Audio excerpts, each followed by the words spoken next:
A 6-year-old in an oversized custodian uniform marched into the tallest office tower in the city clutching an inhaler and a handwritten note. Within minutes, the note would shatter a millionaire's schedule, melt his armor, and set 3 lonely souls on a collision course with destiny.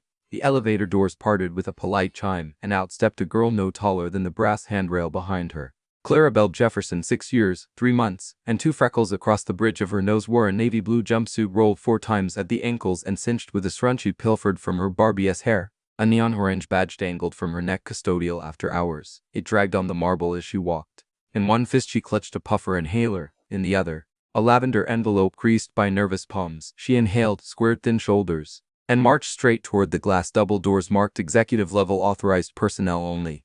The reception desk was empty. It was barely 7:05 a.m. The workday on floor 42 wouldn't hum alive for another 40 minutes. Fluorescent lights flickered awake overhead, casting long reflections like silver rivers down polished stone. Clara's tiny footsteps echoed. Each tap seemed to ask the looming walls for permission. May I? May I? May I? She reached the grandest door, a solid plane of walnut, taller than anything she'd ever seen inside Granny Mabel's bungalow. A bronze placard read Thomas J. Sterling, Chief Executive Officer. Clara's heart jackhammered. Granny had always told her if something is worth doing, baby, it is worth doing with courage. So Clara lifted a hand, hesitated, then knocked 3 times. They sounded like spoon taps against a soup can. Silence. She tried again, a little harder. The door clicked open from the inside. Thomas Sterling looked as though someone had replaced his morning espresso with a string of firecrackers. He wore a charcoal suit so crisp it could probably slice paper, and reading glasses that made his steel gray eyes appear even sedgier. His brows drew together. Security isn't in yet, and somehow I am already being interrupted. Clara swallowed. She extended the lavender envelope with 2 hands. Good morning, sir. My granny is real sorry she can't scrub your floors today. She had a wheezy spell and the ambulance lady took her to Mercy General.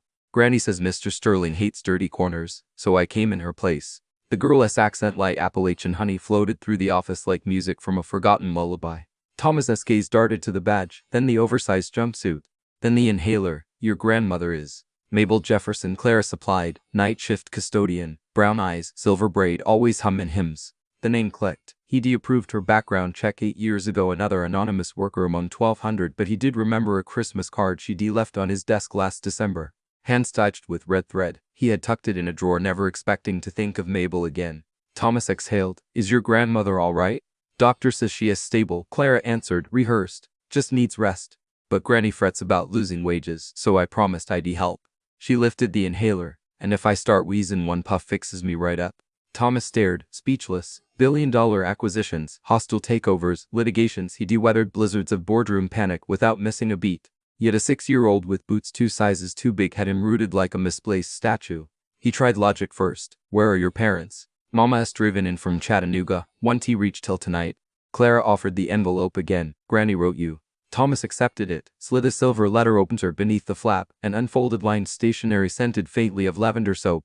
Mr. Sterling, please forgive my absence. My lungs failed to cooperate at 4 a.m. Clara mustered courage beyond her years to dial 911. She insisted on finishing my route, but I told her no. If she is standing before you, she disobeyed. Kindly ensure she gets oatmeal and a ride home. With gratitude, Mabel Jefferson. A small postscript in shaky pen. P.S. Sir, corners really do collect the company's secrets. Keep them clean. Thomas closed the letter, eyes stinging unexpectedly. He cleared his throat. Miss Jefferson, you're not in trouble. Clara's shoulders sagged with relief. Does that mean I can mop? Or do I gotta leave? You most certainly do not have to mop. He glanced toward the panoramic windows. Dawn painted peach streaks over the skyline. He made a decision that startled even himself. But you can help me do something far more important. Eat breakfast. Her eyes sparkled, suspicion mixing with hope. Granny says breakfast is the best thinking fuel. I agree, he said. My kitchen is over there. He gestured to a sleek alcove hidden behind a wall panel. Clara patted across plush carpet that probably cost more than every item in her grandmother's house combined. Thomas followed, rolling up his starched sleeves. He opened a stainless steel fridge, revealing an army of prepackaged protein shakes. Clara wrinkled her nose. Auntie, you got any real food? Thomas almost laughed. What qualifies as real? Eggs, butter, maybe a slice of cinnamon bread if you feelin' fancy. Thomas found a carton of eggs he'd intended for some forgotten Cato experiment. A loaf of artisanal cinnamon brioche sat untouched. Will these do? Clara beamed. Yes, sir. She dragged a bar stool to the counter, climbed with effort, and swung her legs. I can crack eggs without shells falling in if you like. He hesitated only a second before handing her one. She tapped it against the rim of a bowl. Split it perfectly, no shell. Impressive. Granny taught me, said Survivalist, just a recipe you learn step by step. Thomas whisked while Clara measured a splash of milk, pinch of salt, sprinkle of pepper, all with solemn focus. The unlikely duo stood surrounded by marble and chrome as though it were the most ordinary kitchen in Tennessee. When the omelet sizzled golden, Clara's stomach growled. Thomas plated half for her, half for himself, and warm thick slices of cinnamon bread. They ate at the conference table, seats meant for foes and attorneys, now hosting a girl whose feet dangled far from the floor. Between bites she studied him. You look tired, Mr. Sterling. He arched a brow. Do I? Granny says eyes tell the truth when the tongue won tea. Clara pointed with a bread corner. Yours look like they miss someone.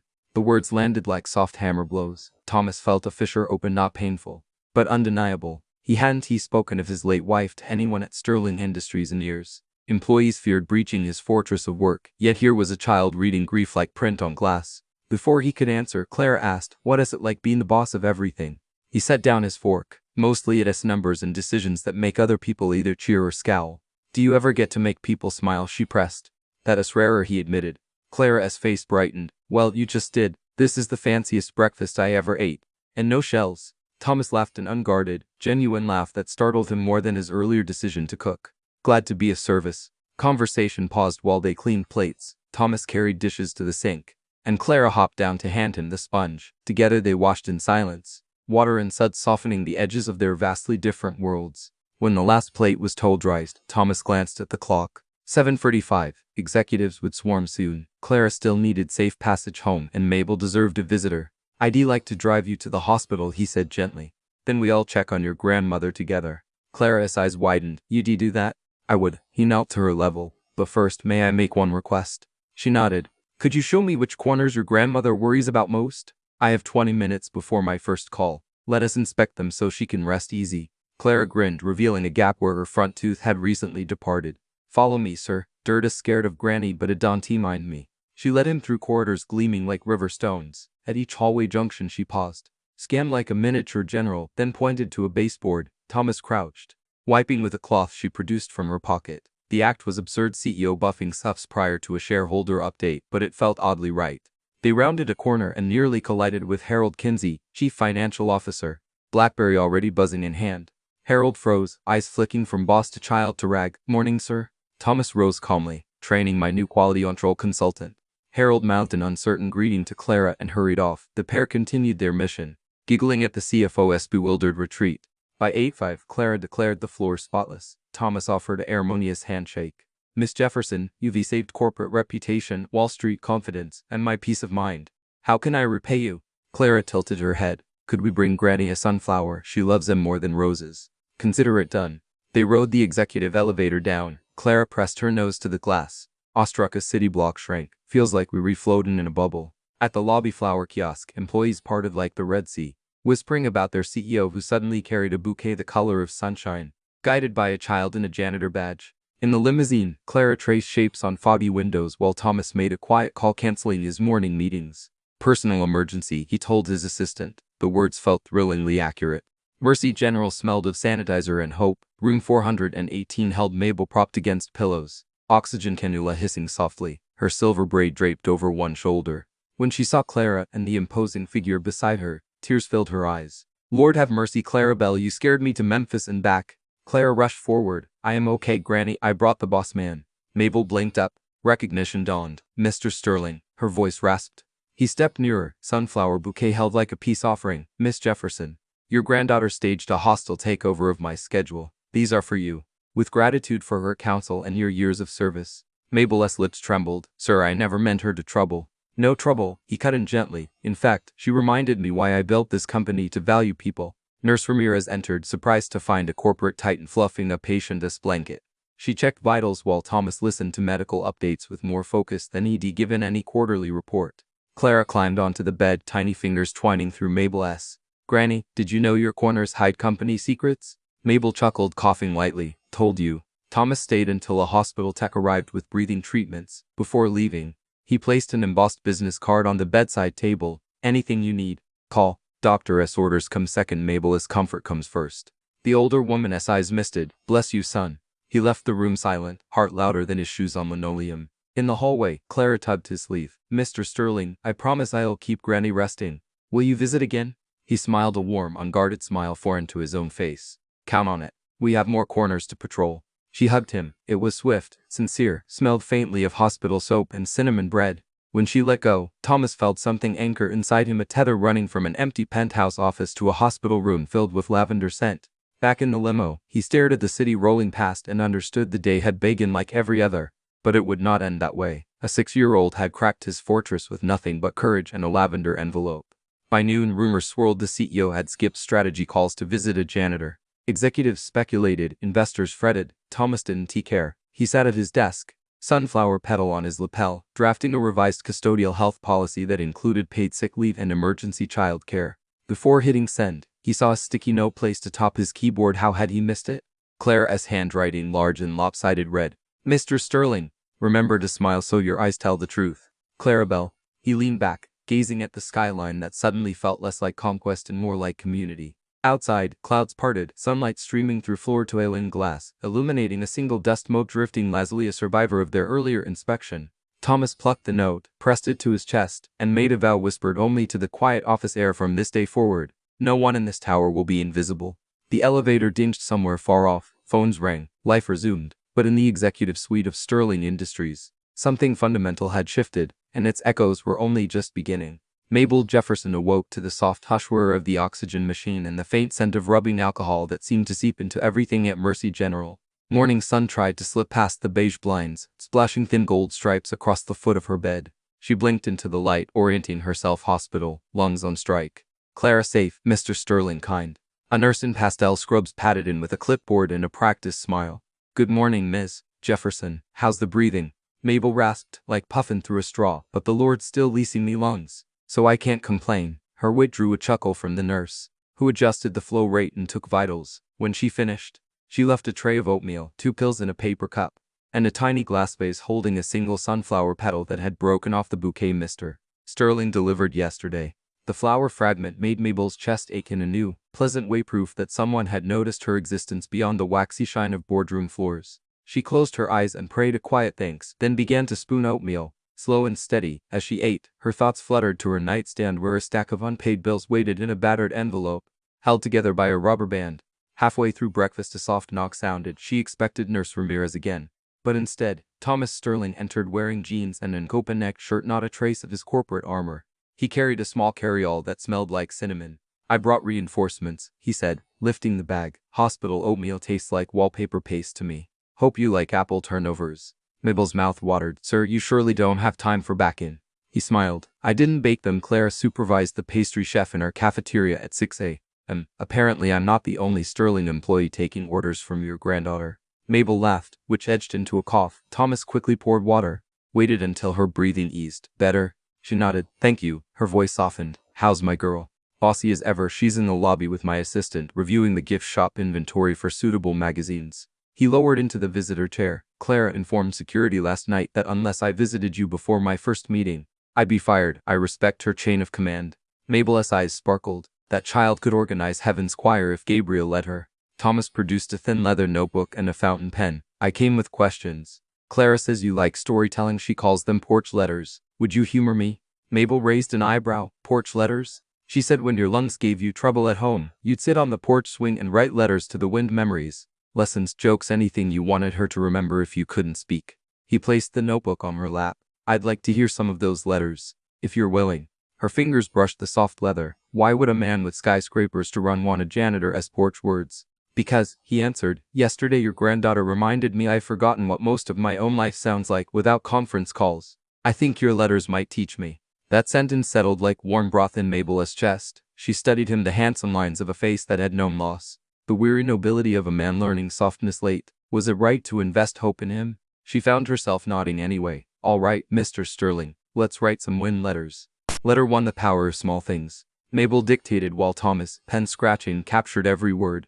"Dear Clarabelle of tomorrow, if you ever feel small in a big room, remember the broom handle is taller than me, but it never once told the dirt I couldn't move it. Mighty comes in manners, not in muscles. Love, Granny Mays." Thomas paused. "Manners, not muscles," he repeated. "That's gospel." She smiled. "Simple truths polish best." The morning drifted by like a lazy river. Between letters, Thomas adjusted pillows, refilled water, and occasionally checked his phone only to silence it again. Each ring seemed less urgent than the raspy wisdom spilling from Mabel's heart. They wrote 5 letters before lunchtime, lessons on thrift, faith, music, and why sunflower seeds make better promises than roses. When her voice faded, Thomas fetched gelatin cups from the hallway fridge and spooned them to her, one gentle scoop at a time. "You treat me sweeter than any CEO has a right to," she whispered. "Maybe EOs have been getting it wrong," he countered. At noon, Clara burst in, cheeks rosy, holding a bouquet of balloon animals. "Look, Granny, they had a clown visiting the pediatric ward, so I traded my extra pudding cup for these." Mabel's laughter tinkled across the room. Thomas excused himself to call into a status meeting, but he stood just outside the door listening to grandmother and granddaughter giggle about balloon giraffes that always looked like confused dogs. After his call, he returned with an institutional rolling table. "Clara, I need a project manager. We were going to make a memory box." From a shopping bag he revealed colored index cards, stickers, ribbon, and a small cedar chest purchased in the gift shop. Clara's eyes widened. "For Granny's porch letters?" "Exactly," he winked. "Every lesson gets its own card. When the box is full, you all have your emergency wisdom kit." The trio spent the afternoon copying Mabel's dictated letters onto bright cards, Clara decorating each with foam sunflower decals. Thomas tied each bundle with ribbon, breathing in the cedar fragrance and thinking how strangely natural this felt. Twilight visitor. Around 4 p.m., a shadow appeared in the doorway. Thomas recognized the tailored navy skirt suit of Gloria Sterling, his younger sister and chief legal officer. Dark curls framed a face equal parts sharp and compassionate. "Tom, her said you were off-grid. I traced your phone here." Her gaze slid to Mabel and Clara, registers of curiosity and caution flickering. "I hope I'm not intruding." Thomas stood. "Gloria, meet Mabel Jefferson, one of our longest-serving employees, and the ever-fearless Clara Bell. They run quality control now." His tone was half joking, half proud. Gloria extended a manicured hand. "A pleasure, Ms. Jefferson." Then kneeling, she greeted Clara at eye level. "I've heard rumblings of your promotion. Congratulations." Clara beamed. "Thank you, ma'am." Gloria straightened, turning to Thomas with lawyerly precision. "The board scheduled an emergency call for 8 tonight. There's chatter about your unavailability." She chose the last word carefully. Thomas's jaw tightened. Mabel interjected, "If my sudden illness is in trouble, I can ask for a different floor assignment once I'm back on my feet." "Absolutely not," Thomas said firm. "The trouble isn't yours, Ms. Jefferson. It's mine if I can teach the board what matters." Gloria studied her brother's softer eyes, sunflower petal pinned to his shirt pocket. Something fundamental had shifted. She gave a subtle nod. "Then I'll handle the preliminaries. You stay as long as you need." He clasped her shoulder. Silent gratitude. Gloria lingered to chat with Mabel, her legal acumen melting into gentle warmth as she asked about porch letters. She even contributed one of her own. "Remember, child, contracts end, but character renews." Clara wrote it on a purple card, awarding Aunt Gloria honorary consultant status. The first crack of doubt. By early evening, Mabel's energy waned. Nurses ushered visitors out for vitals, so Thomas took Clara to the cafeteria for grilled cheese. She swung her legs under the booth, eyes finally drooping from a day of command. "Granny's gonna get better, right?" she asked between bites. Thomas hesitated. Doctors were optimistic, but pneumonia at Mabel's age with underlying COPD was no minor foe. "She has good doctors, and she is stubborn," he said. "Those are strong odds. But we all help however we can." Clara nodded, subdued. Thomas recognized the weight of uncertainty settling on her small shoulders. He rummaged in his briefcase and produced a spiral notebook. On the first page he wrote Mabel's recovery plan. He slid it to Clara. "Every day we'll write one thing we can do for Granny, big or small. When the pages are full she'll be home. Deal?" Clara's grin returned. "Deal." She wrote the first entry in block letters, "Bring more sunflowers." Nightfall and the letter that changed everything. At 7:45 p.m., Thomas settled Clara on a recliner in Mabel's room with headphones playing gentle lullabies. He kissed her forehead, surprised by how natural the gesture felt, then joined Gloria in the quiet lounge for the board call. Faces filled the tablet screen. Directors from New York, London, Singapore. The chairwoman, Veronica Ames. "Devin, Tom, rumors indicate you've inserted yourself personally into a janitorial employee's crisis, neglecting core responsibilities. Investors flagged your absence from 2 strategic sessions." Thomas inhaled. "The employee's name is Mabel Jefferson. After years of loyal service, she is hospitalized without paid leave. I am ensuring policy gaps close and our people feel valued. That is a core responsibility." A director scoffed. "Optics matter. Media loves the CEO plays savior story until it turns into favoritism suit." Gloria leaned into frame. "We re-reviewing policy comprehensively. Until then, Ms. Jefferson's case is well within executive discretion." A debate erupted. Thomas remained calm but resolute. In the corner of his eye he saw Clara wander toward them. Notebook clutched, she tugged his sleeve, whispered. He muted the tablet. Mr. Sterling, Granny says emergency wisdom when folks forget what people are worth. Remind them kindly or loudly. Clara thrust a folded index card into his hand. On it, a company that sweeps people aside will one day be garbage itself. Thomas unmitted. Ladies and gentlemen, consider this meeting suspended until tomorrow noon. I will present a benefits revision drafted tonight. He closed the call before objections flew. Gloria exhaled, bold. Necessary, he replied, pocketing Clara's card like armor. Back in the room, Nurse Ramirez checked monitors while Mabel dozed. Thomas perched by the bed, gently taking the older woman's hand. Rest, Ms. Jefferson. We've got the floor covered. Her eyelids fluttered. She whispered, next letter tomorrow about second chances. I'll be here, he promised. Ramirez dimmed lights, signaling visiting hours end. Thomas gathered the sunflower bouquet petals starting to wilt at the edges and motioned Clara toward the door. In the hallway, Clara asked, where will we sleep? I booked a suite down the block, big enough for tickle fights and homework. He winked. She mulled this, then slipped her small hand into his. Mr. Sterling? Yes, you make the hospital feel like Grandma's porch. The sentence cracked something open inside him, a flood he neither expected nor resisted. He squeezed her hand. That's the nicest thing anyone has ever said to me. As they walked toward the elevator, Thomas felt a new equation balancing profit minus compassion equals poverty of soul. He vowed never to run such a deficit again. Late night drafting. Hotel room, 10:30 p.m. Clara snored softly in the second bed, cuddling a balloon giraffe. Thomas sat at the desk, laptop glow reflecting in tired eyes. Gloria paced, reading aloud bullet points of the new Sterling Industries Compassionate Care Program: paid family leave, emergency childcare stipend, health bonus for part-time staff, scholarship fund for dependents. The board will choke on the cost, Gloria warned. Let them choke. He massaged his temples. Ivy choked on dividends while people polished my life. Time to swallow different numbers. She stopped pacing. This isn't just about Mabel, is it? No, he admitted. It's about every invisible person I floated past during my climb. He closed the laptop. But Mabel and Clara lit the path.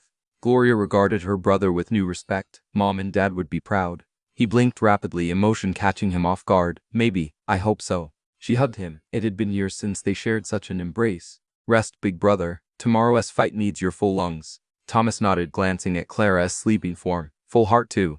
Meanwhile, a shadow stirs. Across town, in a dim apartment smelling of stale beer, a man named Lyle Harrison flipped channels until a local news teaser snagged his attention. Anonymous source claims Sterling Industries CEO involved in secret relationship with hospital custodian. Lyle muted the television, eyes narrowing. He scrolled through text messages until he found one labeled unknown. Got the scoop you wanted. Payment. He typed back proof first. A reply photo arrived, grainy but clear. Thomas Sterling holding Mabel's sunflower bouquet outside Mercy General. Next photo, Thomas hand in hand with little Clara. The caption, Cinderella janitor, CEO Prince, investors want tea like bedtime stories. Well smirked. Jackpot. He poured another drink, already plotting the highest bidder for tomorrow's gossip.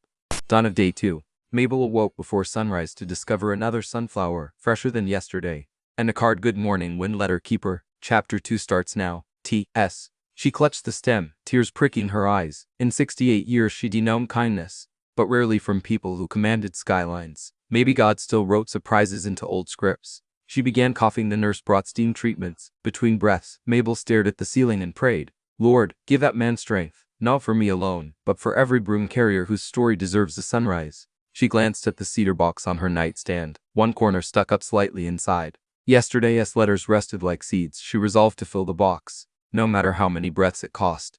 Epilogue of the chapter. At 6 a.m., Thomas stepped out of the shower in his hotel room as his phone pinged. News alert with his own face attached.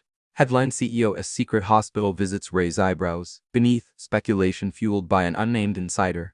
He sighed. Storm clouds gathered faster than forecasts. He dressed, tucked Clara's notebook under his arm, and whispered to her sleeping form, time to remind the world what people are worth, kindly or loudly. He checked his watch. 4 hours until the board meeting, 8 until visiting hours. Endless until every corner of Sterling Industries recognized the value of small things. Outside, the city stirred. Somewhere in a hospital bed, Mabel penned another Wind letter.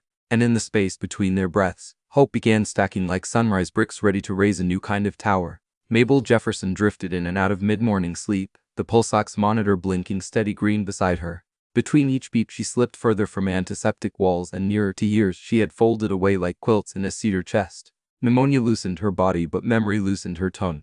Nurse Ramirez caught the far-off look and checked the chart. You hurting, Ms. Jefferson? Only with remembering, Mabel whispered. Hand me my cedar box. There's a letter that needs writing, one I've been dodging. The nurse placed the box on her lap and left her to the hush of the room. Mabel opened the lid, pulled a blank card, and let the pen hover. Past and present tangled like yarn. She decided it was time. Clara and, yes, even Mr. Sterling knew who she'd been before the broom. 2 hours earlier, Sterling Tower Archives room.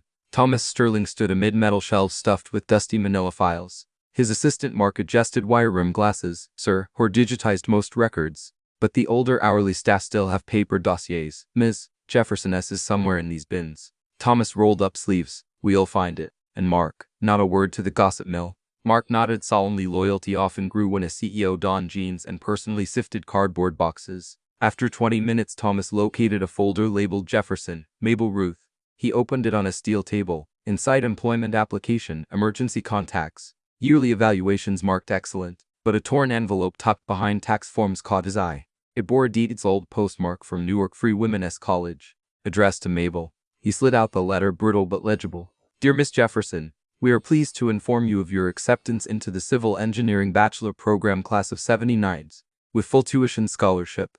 Thomas reread the line. Civil engineering, full scholarship. How had a future engineer become a night custodian? He searched deeper, found nothing but routine custodial checklists. The gap between acceptance letter and hiring date at Sterling Industries spanned 41 years. Somewhere in that canyon lay the story. His phone buzzed. Gloria, Tom, board session starts in 30. You coming? Running late, he said, stuffing the acceptance letter into his notebook. Digging for truth. Hospital room 418 present. Mabel pressed pen to card. Dear Clarabelle of Someday, what I am about to share ain't a sad tale. Just unfinished music. If you ever wonder why Granny polishes corners instead of skyscrapers, lend me your heart for a spell. Love, Gran. She inhaled through nasal cannula and let memory play. Kentucky foothills, summer 1974. 17-year-old Mabel Ruth Cantrell Jefferson would come later, could solve trigonometry before sunrise and beat every boy in the county at rock skipping by noon. Her brother joked she'd skip herself clear to the moon one day. Mabel loved three things: blueprints, bluegrass, and Billy Ray Jefferson, the mechanic who smelled of motor oil and honeysuckle chewing gum. He cheered loudest when she won the state math Olympiad, then taught her to change a carburetor because a mind that sharp deserves hands just as smart. When the scholarship letter arrived during a thunderstorm, Mabel squealed so loud neighbors assumed Twisters touched down. Full ride to Newark Free Women's College, first Cantrell ever to leave the holler. Daddy hugged her, silent tears tracking coal-stained cheeks. Mama stitched her name into every sock. Billy Ray promised, I'll wait right here, build us a house on the ridge. Mabel boarded the Greyhound with paper suitcase, dreams humming like power lines. Newark, New Jersey, fall 1974. City sirens replaced cricket lullabies. Lecture hall smelled of chalk and ambition. Mabel's Appalachian drawl drew smiles first, condescension later. Some professors doubted a coal miner's daughter could calculate load-bearing stress better than boys at Rutgers. She proved them wrong. Molly's first semester, part-time cafeteria job. Tutoring gig on weekends, letters home brimmed with optimism, especially to Billy Ray when we remarried. I'll design a bridge and name it after our holler. Then December phone call, Daddy's heart gave out in the mine. Mama collapsed from grief, hospital bills looming. Billy Ray wired, family needs you, babe. Mabel's scholarship covered tuition but not funeral costs. She chose family. She withdrew next morning, intending to return after one semester off. Back home 1975-1978. One semester became 3 years. She worked double shifts, diner waitress by dawn, sawmill clerk by dusk, paying siblings' school fees, keeping Mama's medicine chest full. Billy Ray kept his promise at first. He built the frame of a small wooden house with a porch swing facing east. On Sundays, they'd sit there, call it the future, but ambition is patient hunger. Without feeding it gnaws. Billy Ray grew restless. Maybe bridge dreams get built without college. He hinted, wanting Mabel to accept staying. They married in June 76, simple church wedding, daisies in mason jars. Love was true, but friction brewed. Mabel still collected engineering journals, sketching beams on grocery receipts. Billy Ray feared what those sketches meant. When their daughter Lily Claire's mother arrived in 1978, Mabel shelved blueprints. Trading them for lullabies, she whispered formulas into crib slats, promising herself someday, little girl, we'll both go to college. Autumn 1981. The shatter. Billy Ray lost the garage to bankruptcy after a flood destroyed equipment. Pride turned to moonshine, moonshine to anger, night of the first bruise. Mabel tasted blood and gasoline. She took Lily, age 3, to Mama's, determined to leave next morning. But Billy Ray wept, swore it'd never happen again. She stayed for 2 more years of broken vows. On Christmas Eve 1983, after a violent argument over unpaid power bills, Billy Ray threw Mabel's engineering textbooks into the fireplace, pages curling like dying white birds. Flames reflected in his tear-glossed eyes. Those books took you away from me, he slurred. In the ashes of her dreams, Mabel found final clarity. Before dawn she packed Lily and fled, leaving a note. Bridge collapsed. But River S still here. A tapestry of jobs. 1984-2014. They bounced between states: Ohio, Indiana, Tennessee. Mabel took what work appeared: motel housekeeping, line cook, factory packer. Every town had corners needing cleaning. Corners didn't judge accent or punch timeards. She sent Lily to public schools, preaching education as ticket to freedom. But tuition prices outran wages. Lily graduated high school, skipped college, married a truck driver, gave birth to Clara Bell, then died in a highway accident when the child was 4. The blow nearly crumpled Mabel, yet grief forged harder resolve. I failed Lily's future, I won't fail her daughter. She took custody of Clara, moved to the city with the tallest towers, and applied at Sterling Industries. Night shift suited her. Daylight hours were for kindergartens and doctor visits. Every evening at 10:59 p.m. she'd clock in, whisper to the mop handle, show me who's invisible tonight. And every dawn she'd clock out, pocketing sunflower seeds to plant along chain-link fences of their modest duplex. She never spoke of Bridges again. Hospital room. Midday. Tears blurred Mabel's final sentences on the card she signed, folded, and slipped it into the cedar box. The weight felt lighter. Confession always loosened chains. A soft knock. Thomas entered, tie askew, cheeks flushed from battle. Behind him trailed Gloria with a tablet underarm. Board gave preliminary approval, he announced, voice vibrating with equal parts triumph and exhaustion. Compassionate care program rolls out next quarter. But I owe that victory to the woman in this bed.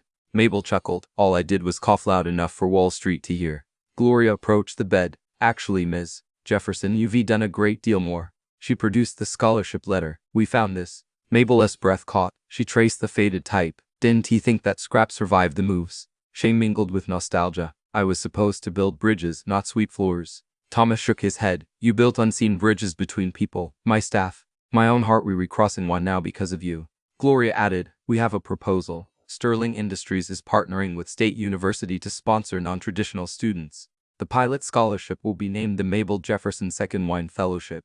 Full tuition, housing stipend for custodial or service employees pursuing engineering or any STEM field. She smiled. We'd be honored if you'd present the inaugural award when you re-well. Mabel's hand flew to her mouth. But I never finished my own degree. Thomas leaned in. Nothing in the rules says you can apply too. She laughed until she coughed, then laughed again. I'll be ancient in a lecture hall. Bridges don't care about birthdays, he replied.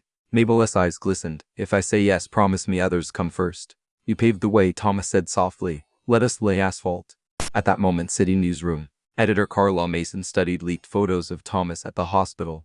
An intern hovered. We can spin a billionaire savior angle or questionable relationship angle. Which sells? Carla zoomed in on Mabel's frail frame, sunflower bouquet bright against hospital linen. Something tugged at her. Run a background check on the woman, she ordered. I want the truth before scandal. Intern scurried away. Carla stared at the image, uneasy. Some stories demanded heart before clicks. Hospital afternoon visiting hours. Clara skipped into room 418 carrying a paper crown bedazzled with rhinestones. Granny, I pronounce you queen of clean. All hail. She placed the crown on Mabel's head, careful of oxygen tubing. Mabel winked. Being queen sounds tiring. Think you can share the reign? Clara nodded solemnly. We'll rule together. She produced a crayon drawing a bridge shaped like a sunflower stem connecting two hills. On the span stood stick figure Granny, Clara, and Mr. Sterling waving at cars below. Thomas's throat tightened. What is the bridge called? Hope Hollow Bridge, Clara announced. Granny is building it when she gets better. Mabel squeezed her granddaughter's hand. Guess I'd better eat my soup then. Lots of beams to design. Nightfall CEO's penthouse. Thomas stared at the skyline, letter opener in hand. He unfolded Mabel's newest porch card, slid under his door by Gloria. Dear Tom of Tall Towers, if you truly want to change the math, remember the only load a bridge can carry is pride. Pray light step humble. Mabel. He read it twice, turned to the drafting table he'd installed for Clara's art sessions, and began sketching. Not spreadsheets, structural arches, steel meeting sky. A concept bridge connecting Sterling Tower Plaza to the community park across 5th Avenue. He labeled it Jefferson Walkway. Late night hospital room. Mabel drifted asleep to the beeping metronome of life. In her dream she stood on a half-finished bridge. Sunrise River roaring below. She knelt, tightened a bolt. Beside her, a tall man in a suit held the other end of the girder. On the horizon, Clara skipped, scattering sunflower seeds. The sky above shimmered endless possibilities. She woke briefly, whispering still building. The monitor beeped in gentle agreement. End of chapter 3. Open loops forward. 1. Will media twist the story before truth shines? 2. Can the scholarship project survive corporate blowback? 3. Will Mabel's health allow her to reclaim her engineering dream? 4. What shadows linger in Billy Reyes' absence? Could he return? For now, a janitor's hidden past lay unveiled, not a shame, but blueprint ready for beams of tomorrow. Thomas Sterling had never been afraid of a sunrise until the one spilling through his hotel window on Wednesday. Light cut across the room clean, undeniable like a question he could not dodge. What will you do with today? He rose, smoothed the lapels of a charcoal suit, and glanced at the small form still sleeping in the second bed. Clarabella's curls fanned across her pillow, balloon giraffe tucked under her arm. She murmured something about sunflowers, smiled, and rolled over. For a breath Thomas allowed himself the quiet wonder of that smile. Then the phone buzzed. Board meeting 9 o'clock a.m. sharp flashed the reminder. He slipped into the hallway where Gloria stood in workout clothes. Coffee in hand. You ready? She asked. Ready as a man can be when he is about to put compassion on a balance sheet, he answered. Gloria grinned. Let us get them to invest in humanity. The war room. Conference room Atlas could seat 20, but 17 board members plus 2 attorneys already crowded the oval table when the Sterlings entered. PowerPoint title slide: Sterling Industries Compassionate Care Initiative. The chairwoman, Veronica Ames, offered a terse nod. Time is capital. Mr. Sterling, convince us you're not burning it. Thomas clicked the remote. Slide 2 showed a photo of Mabel smiling weakly beside her sunflower bouquet. Murmurs. This is Ms. Mabel Jefferson, he began. 41 years of service. Night shift, invisible to most of us until pneumonia nearly killed her. He advanced slides charts quantifying turnover costs, absenteeism, morale correlations. Then a page proposed changes: paid family leave, emergency child care fund, scholarship program, union with local transit for shuttle passes. Projected annual cost $13.08 million. CFO Harold cleared his throat. Shareholders will riot. Thomas didn't flinch. Last year we spent $16 million on executive retreats. Veronica leaned back. Optics aside, why the crusade? Thomas inhaled, letting silence stretch until even laptop stilled. Because 10 years ago my wife, Lillian, miscarried alone in our hallway while I negotiated a merger in Tokyo. Her employer denied her sick leave. Mine applauded my dedication. We buried our childless memory with polite corporate condolences, then kept climbing. I've been rich in dividends and bankrupt in humanity ever since. Yesterday a 6-year-old handed me a broom and a lesson. I don't intend to relearn it. A hush rippled through the room. Gloria passed him a document. Thomas slid it across the table. I am canceling my performance bonus for the next 2 fiscal years. That covers 28% of the initiative cost. I am also liquidating personal stock for the fellowship endowment, tax deductible. Before anyone asks. Harold's pen clicked nervously. Investors will still question margins. Then we teach investors what true value is, Thomas replied. Any who can get on board may sell. We'll survive. He ended with Clara's crayon drawing of Hope Hollow Bridge. This is the culture I want beneath our logo. Votes were cast digital, anonymous. The screen tallied 11 ayes, 6 nays. Motion carried. Thomas exhaled. Somewhere inside, a weight-shifted stone rolled from a tomb of old regrets. Impact tremors. The intranet exploded with employee chatter. CEO forfeits bonus, new benefits incoming. In break rooms, janitors and accountants shared the same headline. For the first time, hierarchy felt porous. But Wall Street blinked differently. Sterling stock dipped 3% by lunch. Financial pundits labeled him a sentimental liability. Thomas watched the ticker with calm detachment. Let it drop, he muttered. We re-lowering the drawbridge markets will cross later. The visit. He and Gloria arrived at Mercy General just after noon, documents in a leather folio. Mabel sat propped against pillows, oxygen annula still in place but cheeks rosier. Clara perched beside her, reading aloud from Charlotte's Web, pronouncing radiant like radiant. Granny is just like Charlotte, Clara declared when they paused. Spins words that save lives. Mabel patted her hand. Charlotte is wiser. She noticed Thomas and Gloria. Eyes twinkling. How did the big meeting go? Thomas produced a copy of the resolution framed. Unanimous enough. Sterling Compassionate Care Initiative is official. Clara squealed. Mabel's chin trembled. All this fuss caused an old woman couldn't breathe. Because an old woman taught a company how to breathe, Thomas corrected. Gloria laid another document on the blanket. Your fellowship charter, Ms. Jefferson. We listed you as honorary dean of mentorship, effective upon recovery, except. Mabel laughed through tears. You city folk drive hard bargains, she signed. Private corridor conversation. Mabel drifted into a medicated nap. Thomas and Gloria stepped into the hallway. Nurse Ramirez approached, eyes kind. She is stable but weak. Pneumonia is stubborn. Opt complicates. Positive environment helps. She nodded at the framed charter. Yuri giving her purpose good medicine. Thomas thanked her, then asked, off shift soon? Join us for coffee? Ramirez hesitated. I'd love to, but media vans are circling the lot. They re-sniffing your story. Might be chaos. It was. When the siblings exited, microphones thrust, flashbulbs popped. Mr. Sterling, are you having an affair with the janitor? Is this a publicity stunt? Thomas shielded his eyes. That janitor saved my soul. Print that. He escorted Gloria to the car, mind already forming Plan B. The newsroom turned. Editor Carla Mason sat before twin monitors, 2 drafts, one sensational, one sincere. The sensational piece guaranteed clicks. The sincere one risked soft metrics but offered substance. She recalled her own mother mopping factory floors. She hit delete on the scandal draft, expanded the human tangles story and sent it to legal. Headline: when a CEO learns from a broom. Park bench confessions. Late afternoon, Thomas took Clara to Riverside Park while Gloria returned to her. They watched ducks skitter across the pond. Do you miss your wife? Clara asked abruptly. Thomas startled. I do, every day. Granny says love never leaves, just changes seats. Clara pointed to his chest. She says Miss Lillian probably moved from beside you to inside you. He swallowed, blinking back tears. Granny is a wise queen. Clara suited closer. I don't have a daddy anymore. You think love could move seats again, maybe sit between us for a while? It took him a moment to find voice. I would like that more than all the towers in this city. She slipped her small hand into his. They watched sunset turn water copper. Meter speaking. When the first star appeared, Clara whispered, Mama told me one star is Goddess porch light so we don't get lost. Thomas gazed skyward. Porch light found. Crisis call. Night fell. Sterling Tower S skyline logo glowed when Thomas's phone rang. CFO Harold. Ad news, Harold said. Activist investor group, Stone Rail Capital, bought a 5% stake today. They redemanding your removal for fiduciary irresponsibility. Emergency shareholder meeting in 48 hours. Old adrenaline surged. In the past he'd counter with poison pills, legal throttles. Tonight he thought of porch letters. Harold, schedule a press conference tomorrow morning.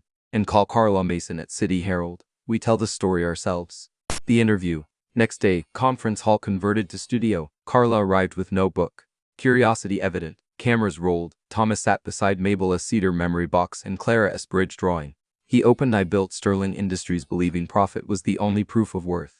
Then I met the person who cleans my corners. She showed me the cost of ignoring people. If defending dignity is irresponsible, I accept the verdict. He unveiled scholarship plans. Benefit upgrades, the Jefferson Walkway blueprint.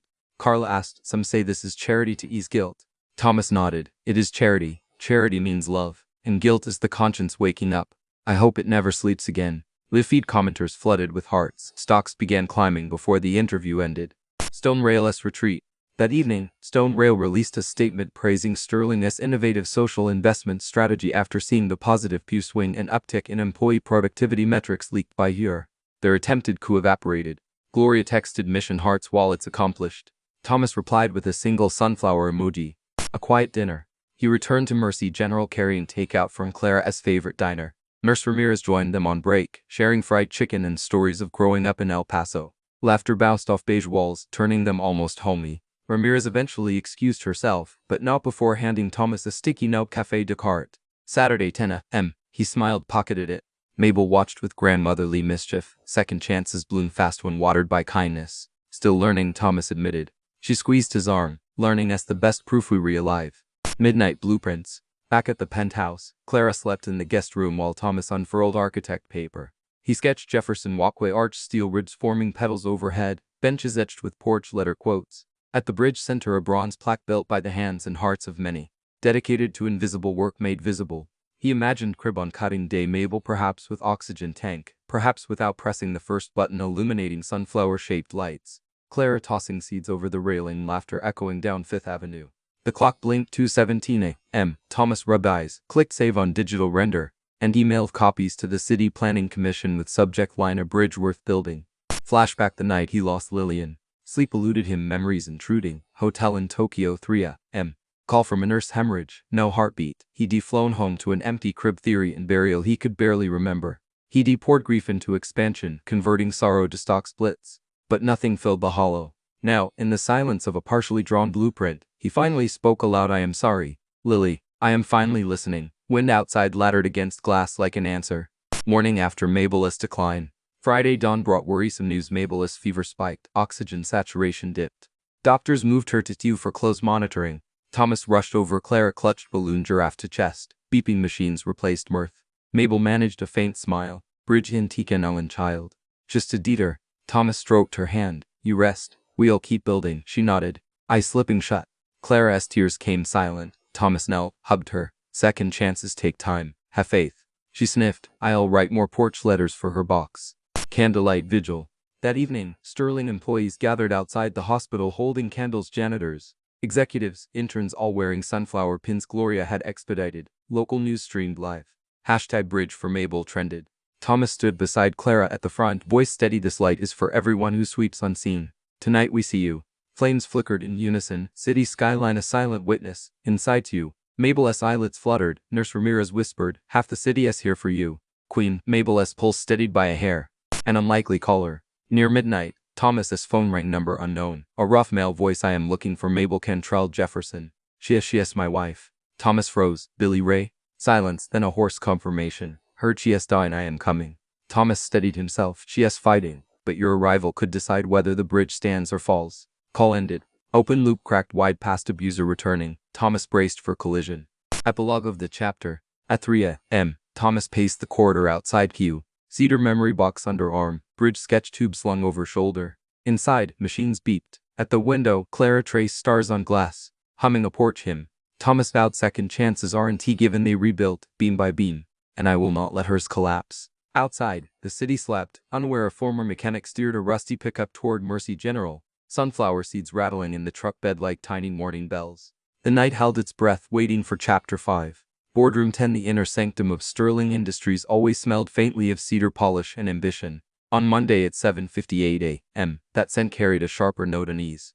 The directors filed in wearing masks of neutrality, but their eyes flecked to one another like birds sensing a brewing storm. CFO Harold Kinsey arrived first, clutching a leather folio fat with printouts. Close behind came Veronica Ames, the silver-haired chairwoman whose stilettos echoed like gavel strikes on the marble floor. Legal counsel Martha Shaw set her laptop on the table and immediately muted the microphone of the conference spider in the center, a silent declaration that today's dialogue would remain off record until she said otherwise. They all knew the official agenda, quarterly forecasts and rollout of the Compassionate Care Initiative. What none of them admitted aloud was the unofficial reason they had gathered an hour before CEO Thomas Sterling and his sister Gloria Kudigitat dressed as concerns. The door sealed shut at 8:00. Veronica cleared her throat. We have limited time.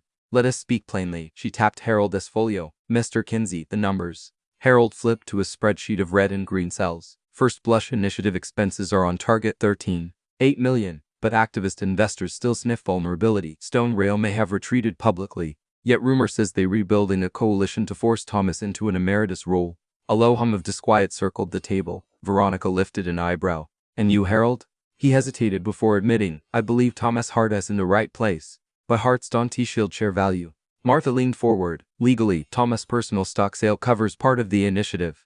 But he has set precedent. If employees demand more benefits years down the road, fiduciary duty arguments get murky. Around the oval, directors shifted, calculating. The company had enjoyed a decade on autopilot, predictable growth, high dividends. Now they sailed into uncharted waters where empathy dictated line items. A noble heading, yes, unless winds changed. Veronica drummed lacquered nails. Any direct attempt to remove Tom will backfire. Public opinion loves him right now. She steepled fingers. But a guidance committee could limit further generosity. An oversight board, Harold nodded. We set thresholds before new social programs can launch. A safety valve. Martha added bylaw clauses permit formation if 2/3 approve. Veronica's gaze swept the room. Informal show of hands. 9 rows just over the threshold. She smiled, crisp and thin. Motion tentatively passes. We'll present it in Thomas' presence later. Frame it as support, not suspicion. The door clicked open. Gloria Sterling stepped in carrying a stack of community newspaper clippings that praised the Compassionate Care Initiative. A second later, Thomas followed, adjusting a sunflower lapel pin. He paused, scanning faces, reading temperature like a seasoned sailor recognizing a sudden drop in barometric pressure. Good morning, he greeted. I sense I am late to a conversation. Veronica's smile broadened, all teeth. Just housekeeping. Shall we begin the official agenda? The presentation. The lights dimmed, a screen glowed with graphs of volunteer hours, reduced turnover projections, and a modest uptick in productivity from satisfied employees. Thomas spoke with calm conviction. We already seen benefits. Sick day misuse down 8%. Incident reports down 12. People who feel value protect value. A director named Walsh, always quick with sarcasm, raised his hand. And the 5% stock slide? Gloria launched a new slide, trending rebound. We've regained 3% post-press conference. Analysts project full correction within a week. Martha Shaw cross-examined. Analysts who also hold contracts with your peer firm, Ms. Sterling? Gloria's poise didn't waver. Independent, published this morning. Veronica interjected, silky. No one here doubts intent, Tom, but uncertainty persists. Therefore, several of us propose establishing a stewardship council purely advisory to review future humanitarian expenditures above a set threshold. Thomas caught Harold's eyes. The CFO looked away. He closed his laptop gently, measured breath and asked threshold. 2 million per calendar year, Veronica answered. Thomas folded his hands. So any program benefiting our lowest earners must be approved by people whose livelihoods remain untouched no matter what. That feels lopsided. Walsh shrugged. Checks and balances. Thomas considered the table. In his mind flashed the two beeps. Clara's small fingers, Mabel's struggling chest. He exhaled, put it to a formal vote. They did this time on record. Result 13 ayes, 4 nays. Motion carried. Thomas stood. Thank you. Meeting adjourned. Veronica blinked. We still have QA. He shook his head. Not today. And he walked out. Aftermath hallway undercurrents. Gloria hurried after him, heels lecking. Tom, wait. He stopped near the windows overlooking downtown. Traffic snaked below like restless veins. His jaw clenched. They built a cage and called it stewardship. She rested a hand on his arm. We can work within it. Until they tighten bars. He rubbed his forehead. Mabel deserves better. Everyone does. Gloria's phone buzzed. Nurse Ramirez. She answered, face falling. Mabel's stable but still few. They upped antibiotics. She squeezed his hand. Let us channel anger later. Right now, Clara needs lunch. He forced a nod. Get her a grilled cheese. I'll join soon. Gloria left. Thomas leaned against the glass, counting deep breaths. Below, a construction crew hammered steel beams. City a ceaseless growl. He whispered, hold bridge, hold. The spy in the shadows. 3 floors down, in a quieter conference cubicle, CFO Harold met with a slick man wearing a stone rail capital pin. Louis Grant. Louis slid a file across the table. Our analytics show public goodwill will fade in 90 days. Max, that advisory council you passed. Step 1. By year-end we push Thomas into Harriman-Conley role. You into CEO. Harold's fingers tensed on the file. Yes, my friend. But not your future. Louis tapped the folder. Inside alternative budget slashing 10% labor cost. Stone rail will support your ascension if you adopt them. Harold swallowed. I need time. Clock is ticking. Louis rose, adjusted designer cufflinks, and slipped out a whisper behind him. Don't miss your moment. Harold stared at the exit, guilt crawling like vines around his conscience. An unexpected ally. Meanwhile, editorial offices of City Herald bustled. Editor Carla Mason studied fresh intel emails leaked from Stone Rail boasting of a friendly inside man. She frowned. The inside man SID wasn't clear, but context pointed to someone in finance. She printed the chain, slid it into a folder labeled whistle. Janet, she called to her junior reporter, tail Stone Rail is Louis Grant today. Something smells rotten. Janet grabbed her camera. On it. Due confrontation with the past. Thomas entered room 7 to find a stranger by Mabel's bedside, a tall, weather-beaten man clutching a tattered cap. Clara sat near the foot of the bed, wary eyes darting between them. The man turned lined face, steel blue eyes, streaks of gray through one black hair. You must be Sterling, voice rough as gravel. Thomas stiffened. Billy Ray Jefferson. Billy Ray nodded, gaze sliding to Mabel's frail form. She looked small. Never thought I'd see that day. His hands trembled. Doctor says she could use family. Thomas positioned himself protectively. Family doesn't make people small. Billy Ray flinched. I made mistakes, big ones. Quit drinking 5 years. Got a steady job at a farm equipment plant. He reached into jacket. Produced a creased coin. Alcoholics Anonymous chip. Came to ask forgiveness. Clara hugged her balloon giraffe. Granny forgives everybody, but you gotta be nice. Billy Ray knelt. I plan to be. Hello, Clara. I am your pawpaw. Clara examined his moist eyes, then looked to Thomas. He nodded gently. She extended a pinky. Billy Ray hooked his own around it. Tears dripping onto tiled floor. Nurse Ramirez entered, surprised but composed. Visiting hour nearly over, she checked Mabel's vitals. Saturation inching up. Looks like your presence helped, she told Billy Ray. He swallowed emotion. I am staying. Thomas said quietly, one rule, any distress to her, you leave. Billy Ray nodded. Fair.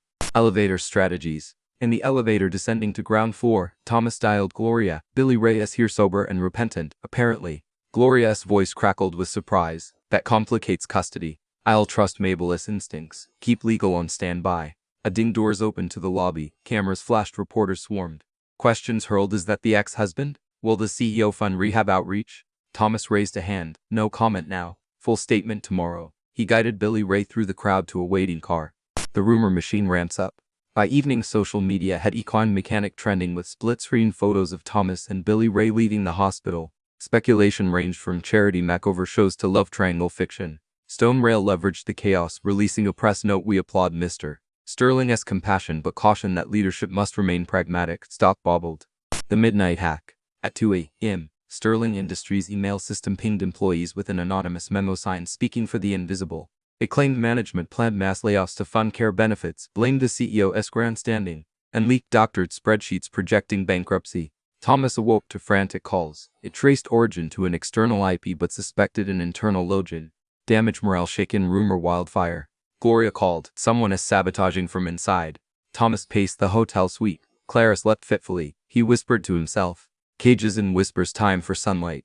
He dialed Carla Mason. Run the full truth. Expose the saboteur if you can. Digging deeper.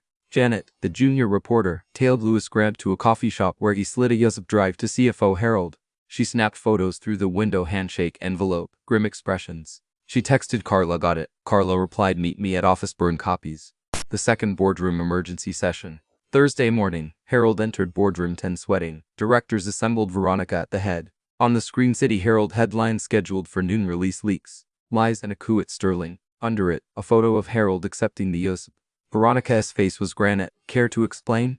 Harold stammered, I was gathering intel, not colluding. Martha tapped keys, projecting the anonymous sabotage email. Same metadata points to your login. Harold's shoulders slumped. I only wanted safeguards. Stone rail pushed harder than I anticipated. Thomas strode, and then Clara's drawing rolled in his hand like a scroll.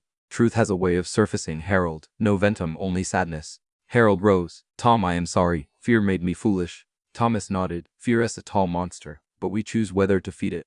He addressed the board. This is the cost of whisper politics. We build walls of doubt, then wonder why sunlight doesn't reach us. He placed Clara's bridge drawing in the center of the table. Our company can be this bridge, or we can keep whispering until it rusts. Directors sat in heavy silence. Veronica finally spoke. Mr. Kinsey, effective immediately. You resuspended pending investigation. Harold accepted, tears crossing eyes, and exited. Thomas continued, I propose dissolving this stewardship council. Instead, we'll create an employees-elected advisory panel, half frontline staff, half management, decision shared. Martha raised an eyebrow. By clause allow it with 2/3. Vote 14 ayes including Veronica 1A. Council dissolved, new panel born. Thomas thanked them. Now, if you will excuse me, there's a queen into and a bridge blueprint awaiting city approval. Mabel's turning point. Back at Mercy General, Billy Ray read scriptures aloud while Clara colored. Thomas entered as the doctor finished listening to lungs. Good news, fever down. Oxygen stable. Doctor smiled. She has turned the corner. Mabel whispered, bridges don't fall today. Thomas squeezed her hand. Nor tomorrow.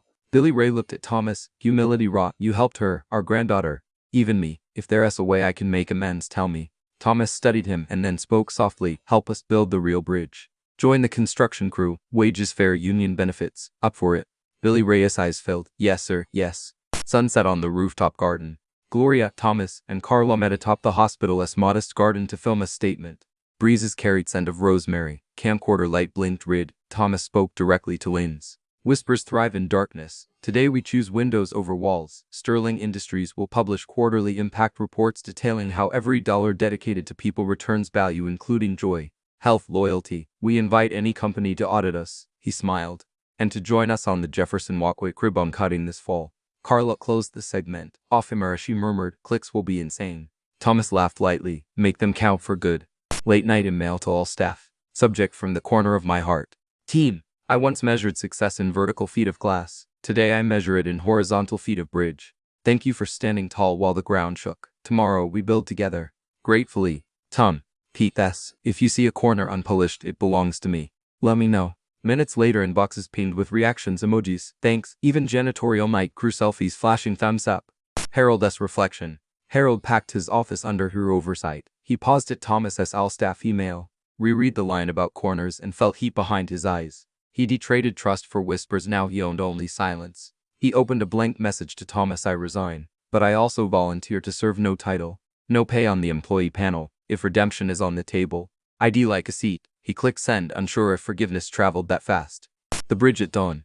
Pre-sunrise, Thomas stood at the vacant lot spanning Fifth Avenue. City planners had greenlit preliminary permits overnight after public petitions flooded their portal. Orange paint-marked utility lines, wooden stakes outlined the arc where Jefferson Walkway would rise. He closed his eyes and imagined Mabel's porch letters etched into railings. Billy Ray welding, employees in hard hats smiling for group photos. Clara cutting the ribbon, Granny laughing beneath sunflower-shaped street lamps. A breeze rustled his hair. He whispered into the morning hush. No more whispers, only songs of steel. Open loops remained construction challenges. Billy Ray's long-term change. Board trust rebuilding, but for the first time, Thomas felt the ground steady beneath purpose rather than pride.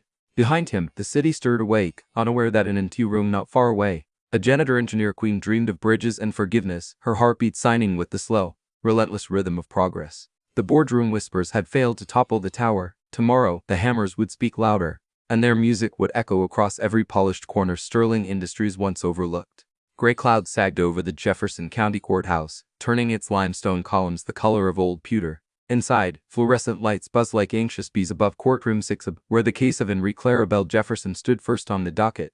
Reporters filled the back benches, sunflower pins dotted a dozen lapels, a silent show of allegiance to the story that had transfixed the city. At counsel table, attorney Sandra Vega adjusted her spectacles and straightened a stack of exhibits. Her client, Thomas Sterling, smoothed the collar of his navy suit beside her.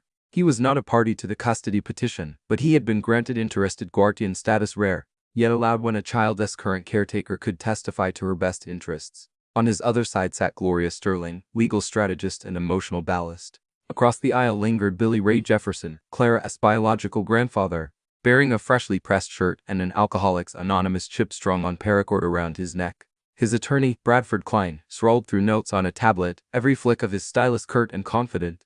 Klein was known for turning regrets into leverage. He called it repurposed remorse. From row center, 6-year-old Clarabelle perched on a booster seat next to Kirk-appointed child advocate Libby Torres. Clara wore her Sunday best sunflower dress and hugged the balloon giraffe. Its one glossy skin now puckered but valiant, she swung her feet, absorbing the room with wide, curious eyes. Beside her, a nurse aide from Mercy General watched Mabel Jefferson via secure video feed on a wheeled monitor, oxygen cannula in place, yet regal beneath a crocheted shawl. Judge Marianne Holloway entered at 9:01 a.m., robe swishing like a ravenous wing. Everyone rose. She signaled them to sit, then spoke with measured cadence. "We are here to determine temporary guardianship of minor Clarabelle Jefferson pending Ms. Mabel Jefferson's full recovery. I remind all parties this is about the child. Not pride, not press." She leveled a gaze at the reporters' gallery, and shutters fell respectfully silent. Opening salvos. Attorney Bradford Klein rose first. "Your Honor, my client, Mr. Billy Ray Jefferson, is the minor's biological grandfather and last remaining blood relative capable of providing stable housing. 5 years sober, full-time union job at Blue Ridge Manufacturing. He deeply regrets past mistakes." Klein tapped a folder. "We submit 15-character affidavits including one from his AA sponsor and a completed home study reviews evidencing suitability." He paused for effect. "We do not seek to sever Ms. Mabel Jefferson's role, only to ensure Clara is not left fatherless should Ms. Jefferson's health decline." Sandra Vega responded, her voice soft but resonant. "Your Honor, we do not dispute Mr. Jefferson's progress, but Clara currently resides with Ms. Jefferson, her de facto parent since infancy. Removing her now would fracture stability. Additionally, Ms. Jefferson has drafted a power of attorney nominating Mr.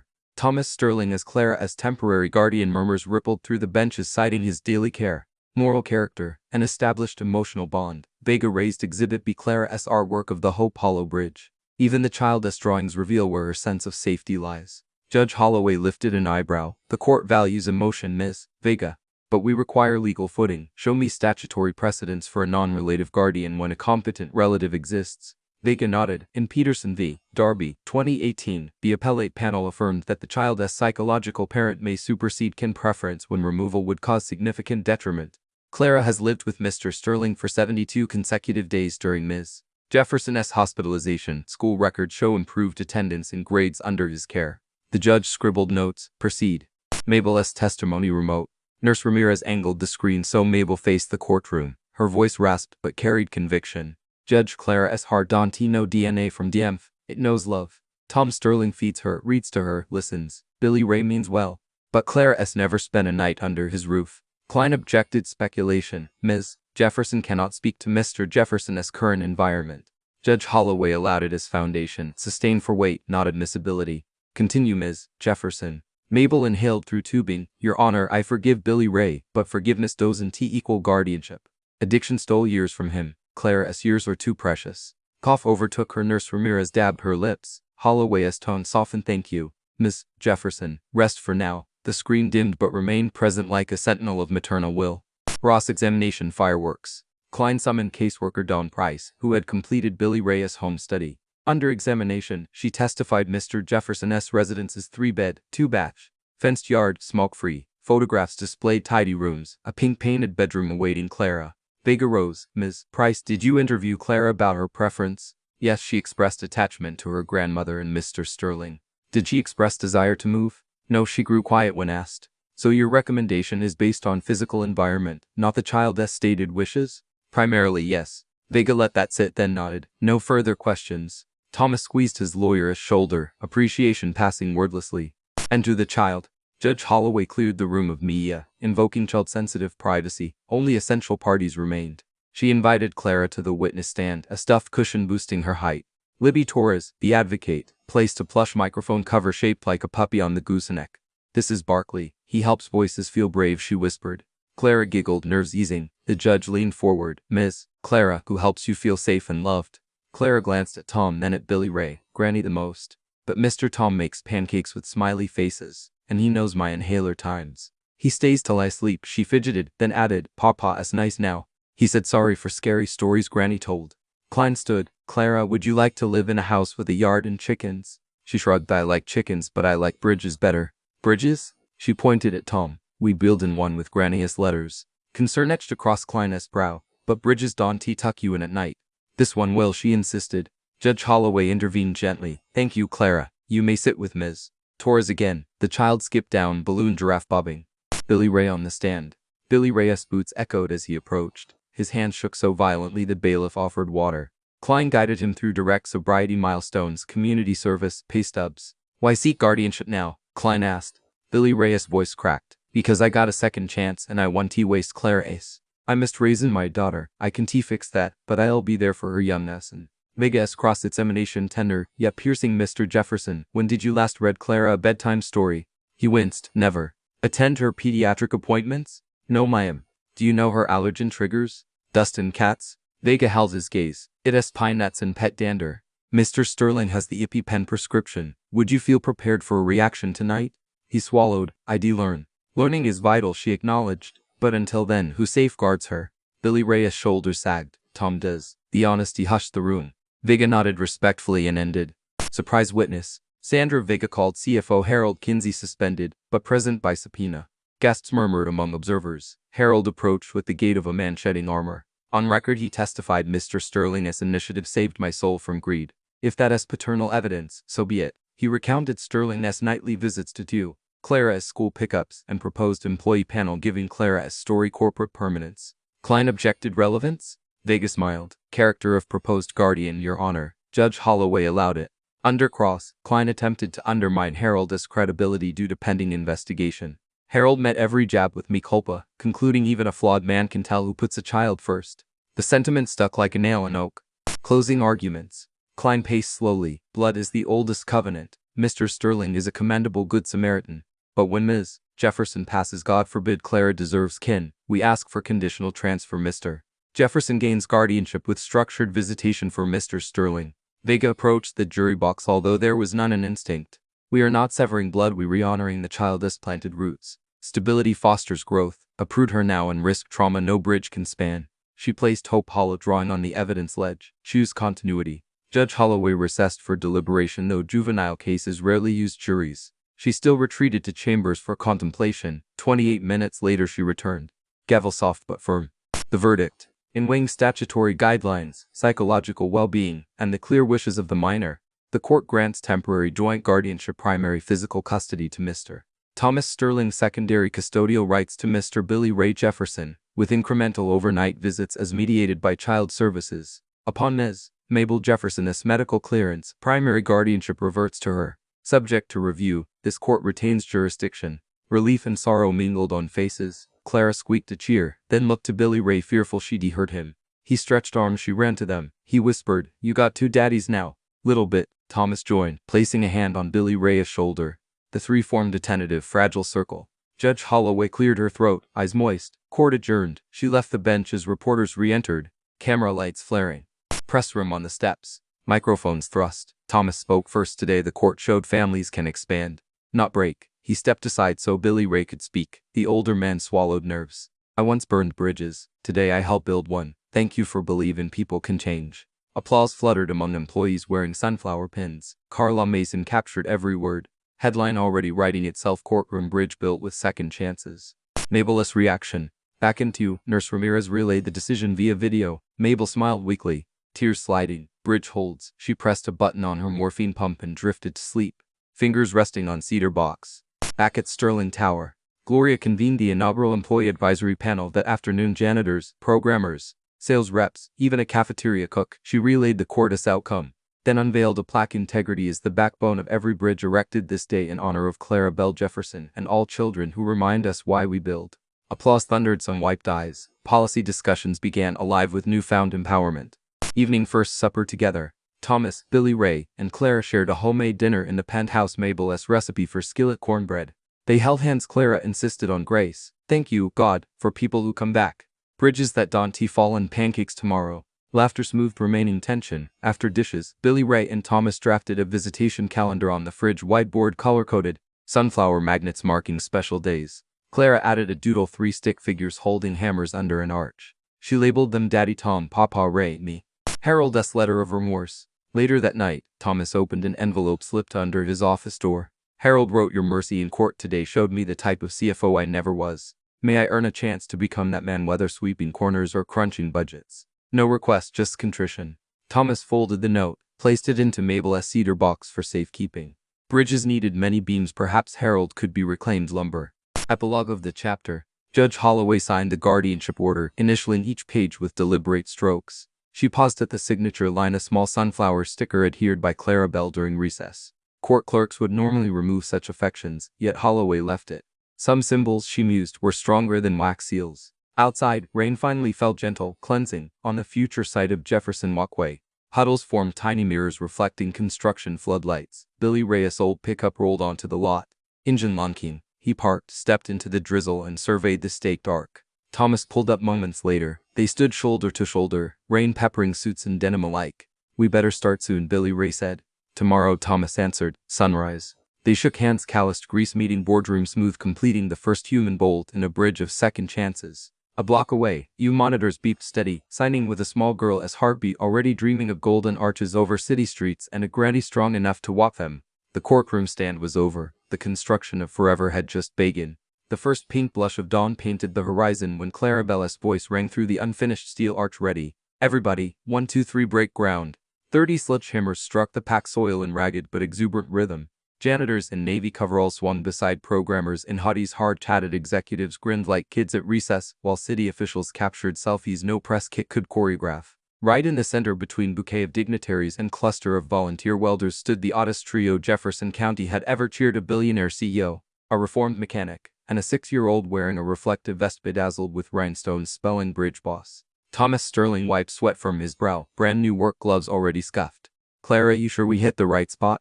She consulted a laminated porch letter taped to her clipboard. The best view is born where two paths refuse to stay strangers. Granny wrote it, so yeah. Billy Ray Jefferson chuckled, the sound raspy yet light. Can T argue scripture or Granny? He planted the ceremonial stake deeper with one final swing, then looked up at the skeletal skyline. Never thought I'd build something that touched the sky. Thomas clapped him on the back. We re not touching it. We re-inviting it down for coffee. Cameras clicked, drones buzzed, and within minutes social media bloomed with the hashtag Jefferson Walkway. But if you asked the people beneath the hard hats what they remembered most, it wasn't the spectacle, it was the quiet thunder of possibility rumbling underfoot, as though the earth itself approved of second chances.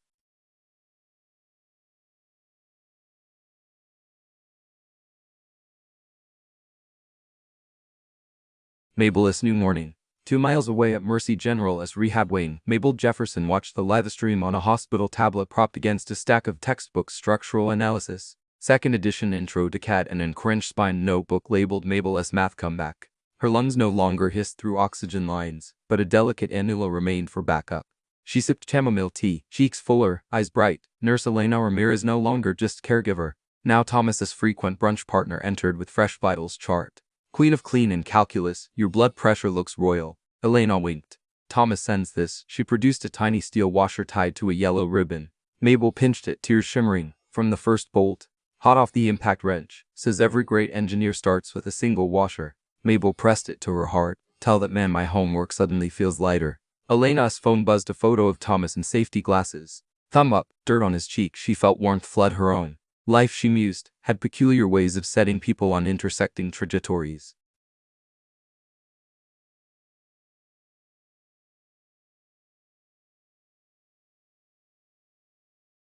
The panel in session. At Sterling Tower that afternoon, the freshly minted employee advisory panel convened in the former executive lounge, now renamed the Round Corner. Folding chairs replaced leather recliners, sunflower decals brightened potted palms. First agenda item, announced cafeteria cook May Whitaker elected co-hair, free healthy snacks on night shift.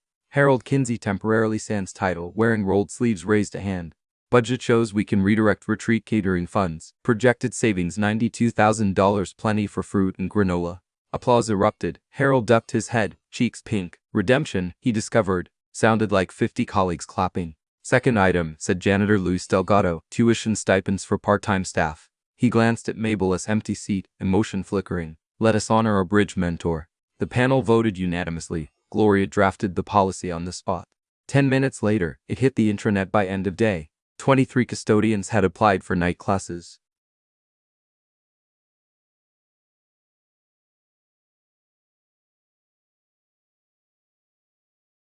Dinner date datasets. Saturday, Thomas and Elena finally kept their coffee date upgraded to dinner at Café Descartes after construction ran overtime. They sat under Edison bulbs, wall murals swirling behind them. Elena teased, "Mr. Sterling, you have concrete dust on your cuffs." He grinned, "Call me Tom unless I am buying rebar." Conversation flowed from her childhood in El Paso, where every bus stop was a language lesson, to his boyhood fascination with Legos morphing into glass towers, wine-softened edges. Laughter built scaffolding. At dessert, he confessed the guilt still haunting Tokyo hospital phone call years ago. Elena listened, then placed her hand over his. Guilt as a rear view mirror, useful for quick glances, dangerous for navigation. He exhaled like a man learning how. Stay for the bridge lighting ceremony? Wouldn't he miss it, she said, cheeks dimpling.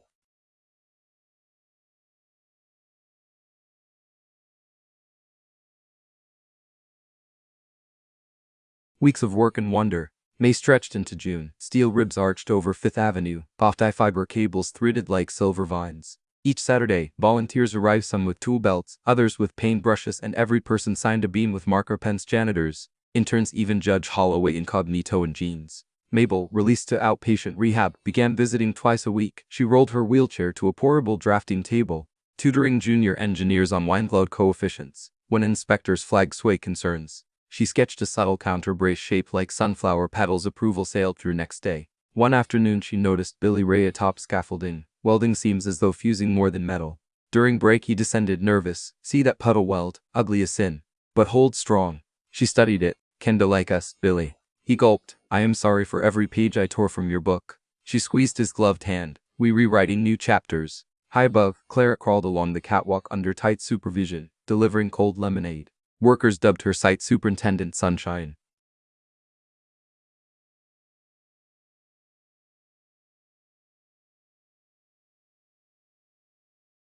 Supply Hain siege. Halfway through July, disaster loomed. A flatbed supposed to deliver final steel decking never arrived.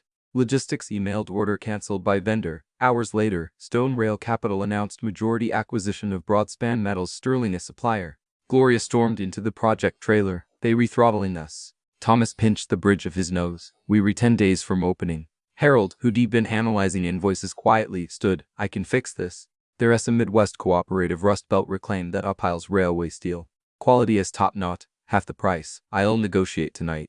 Eyes turned skeptically. He defailed them once. Harold met Thomas's gaze. "Let me carry a beam." Thomas nodded, full authority. Harold drove overnight, returning with a signed contract and 3 locomotives worth of steel scheduled to roll in under police escort. When the first shipment arrived, workers cheered. Someone started chanting, "Harold! Harold!" He wept openly.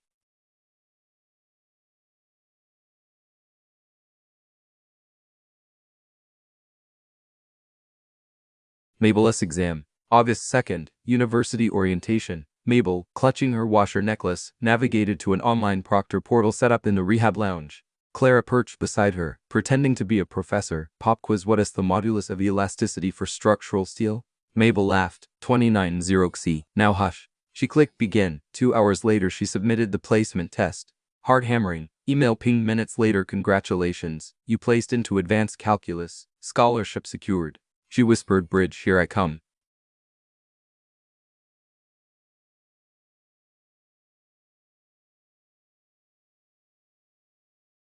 Topping out ceremony. August 18th dawned crystalline. A final beam painted white waited on sawhorses. Every volunteer, employee, official signed it. Mabel, escorted by Elena, steadied shaky legs. Walker before her, she inked 3 words beneath her name: do the little things. A crane hoisted the beam, workers guided it home, wrenches ratcheted.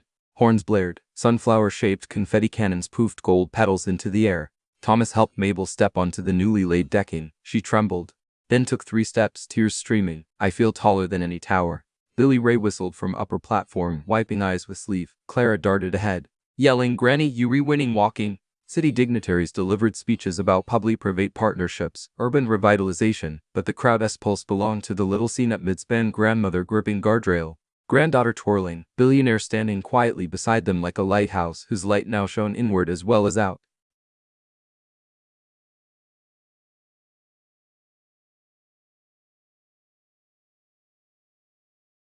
Twilight bulb test. Night settled. Electricians activated the photovoltaic array powering the bridge's lid petals. One by one they bloomed, casting golden halos over Fifth Avenue. Pedestrians stopped, drivers honked approval. Elena squeezed Thomas's hand. It's like the Milky Way decided to visit street level. He smiled, then turned to Mabel seated nearby. "Ready for final inspection, Professor?" She chuckled, readier than a rook on Sunday. She pointed her laser in linemeter deck tilt with intolerance. Vibration dampers responsive, thumbs up. Billy Ray finished tightening the last nut. "Good to go, boss." "We did it," Thomas corrected.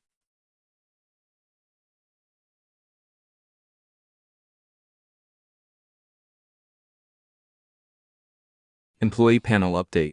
Back at the round corner, May announced new metrics: absenteeism down 16%.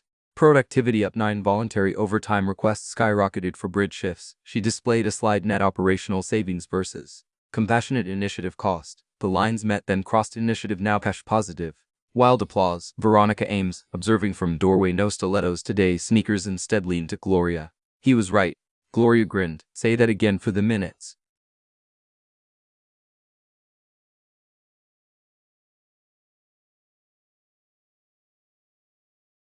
Penny for a plaque. The panel proposed an idea: melt coins donated by employees to cast a small plaque at Bridge Center. Literal common sense turned communal sense. Thomas matched donations 10 to 1. Foundry workers fashioned the bronze inscription: "From many pockets, one path. Let no one walk invisible." Sterling Team 2024.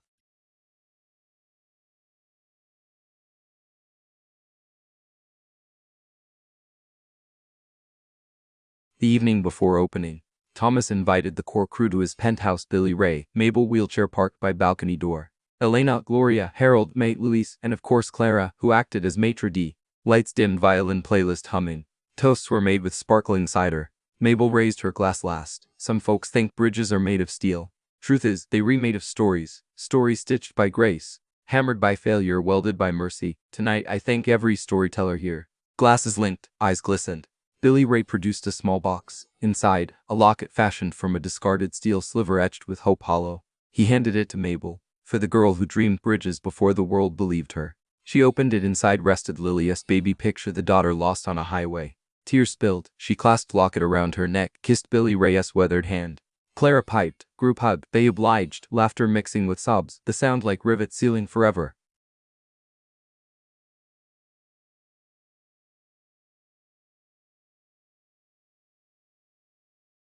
Midnight visit. After guests departed, Thomas and Elena walked hand in hand to the darkened bridge. Lead petals powered low, casting gentle glow. Traffic muted at this hour. City felt suspended. Elena leaned over the railing, watching reflections dance on asphalt. "I never knew architecture could feel kind." Thomas traced a thumb across her wrist. "Kindness is architecture we build between hearts." She turned, kissed him softly. "And maintenance never stops."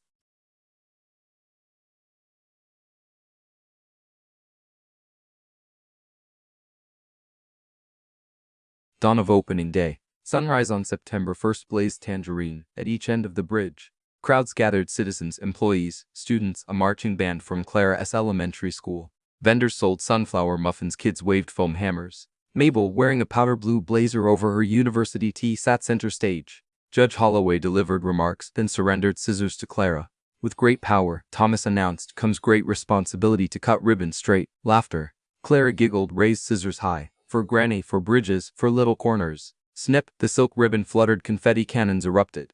People surged onto the bridge, footprints inaugurating steel. Musicians played "This Little Light of Mine," horns echoing down skyscraper canyons. Mabel stood using cane, tears bright. Thomas offered his arm, Billy Ray his other. Together they walked to midspan where the plaque gleamed. Mabel traced its letters and whispered, "We did the little things." Just then, a breeze lifted her silver braid. Sunlight raced along cables like joyful electricity. In that moment the entire city seemed to inhale, exhale, and smile.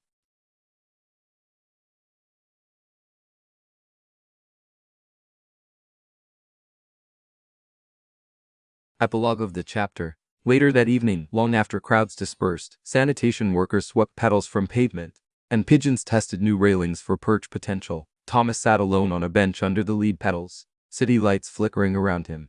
Footsteps approached Harold, carrying warm coffee. He offered a cup. Latest numbers, tourism up 2% already. Analysts calling it the bridge bump.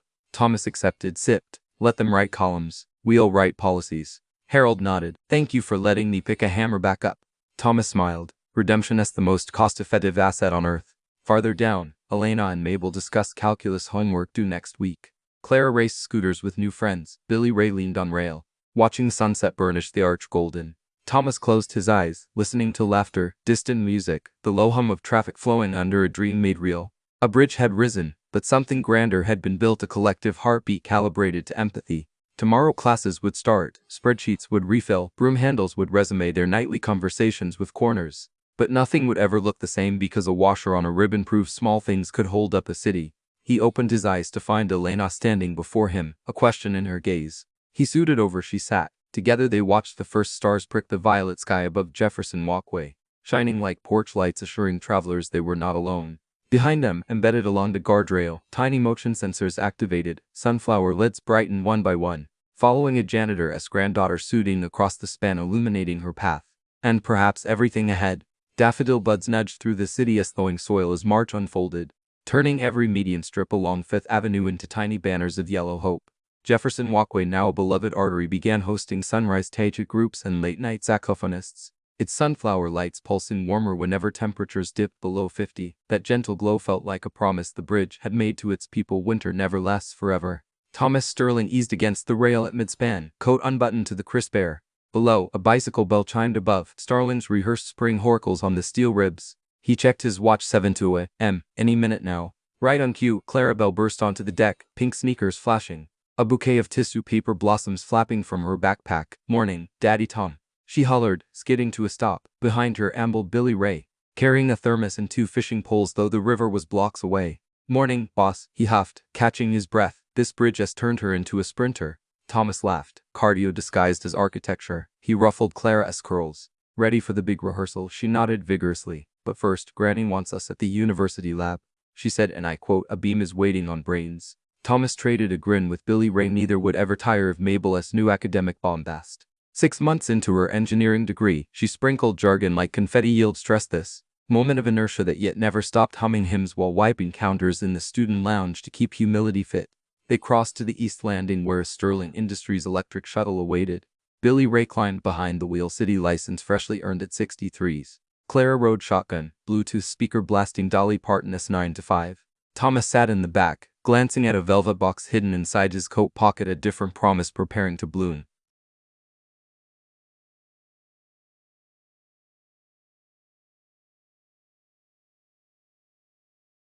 Campus currents. State University's engineering annex buzzed louder than a beehive. Finals week loomed. Caffeine flowed. Inside Lab C, students clustered around a vibration-table experiment labeled Jefferson Damper Prototype. Mabel lab code over sunflower sweater adjusted sensors while Ata scribbled readings. She spotted the newcomers and waved. Perfect timing. Need data with fresh mass. Fresh as in? Thomas asked. Mabel pointed at him and Billy Ray. 2 grown fellas stepping on this platform so we can simulate pedestrian load. Clara, you recontrol variable run across on my count. The men complied. The table thrummed under their weight. Mabel hit a button. Graph spiked, then settled smoothly. Students cheered. That flutter reduction is gorgeous, one exclaimed. Mabel beamed. Pedal braces do the trick. She scribbled a note, then addressed Clara. Future engineer, you may run. Clara darted across. Sensors barely twitched. Thomas clapped. Mabel winked. If professors had hearts, yes. A notification pinged on her tablet. Email from the dean. Your paper accepted for regional civil engineering conference. She covered her mouth, eyes watering. Billy Ray hugged her, thermos sloshing. Lab erupted in applause. Amid celebration, Elena Ramirez stepped in, still in scrubs after a night shift. She carried a pastry box tied with ribbon. Fuel delivery, she announced. Her presence hushed Thomas's nerves. The velvet box suddenly grew heavier.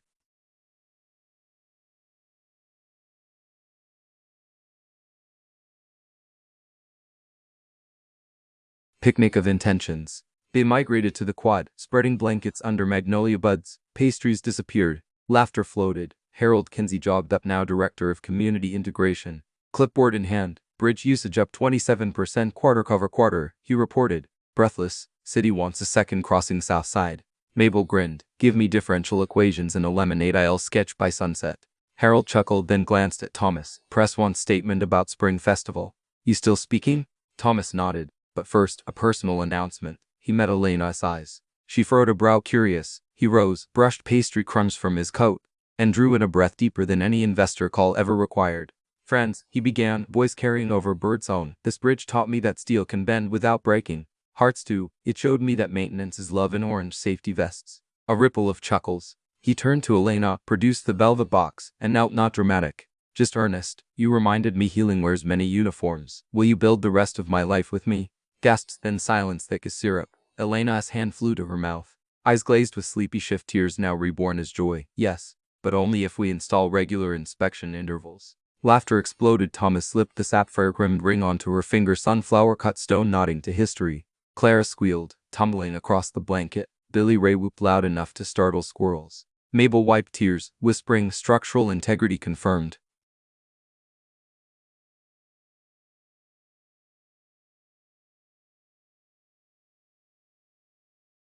Spring festival preparations. 3 weeks later, banners reading "Bloom on the Bridge" fluttered from lampposts. Vendors signed up faster than permits could print. The employee panel masterminded logistics, May on food, Luis on sanitation, Harold on accessibility. Veronica Ames donated orchestra musicians. Judge Holloway volunteered as officiant for a surprise community wedding, many suspected but none confirmed. City Parks crews planted portable planters along the walkway, tulips, daffodils, hyacinths. Mabel proposed interactive plaques, press a button, hear a porch letter recording.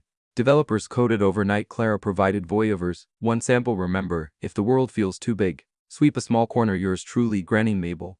Billy Ray sanded benches after hours. Each slap bore engravings of donors' names anonymously added. Was Lillian Sterling, Thomas's late wife. Elena discovered it during inspection. She pressed her lips to the carved letters, whispering, seat saved, love honored.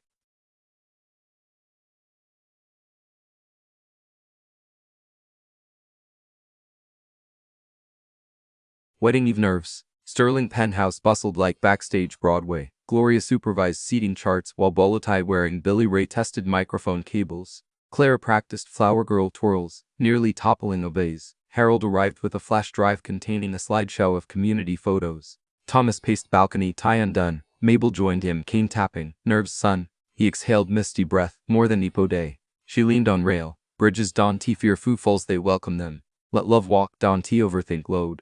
He laughed. Engineer wisdom for matrimony accepted. Inside, Elena emerged wearing silk robe, hair still in clips. Tom, need your eyes shut 10 seconds. He obeyed. She placed a locket in his palm inside. A micro photo of Jefferson walkway at dusk. Carry home with you, she said, eyes watered on both sides.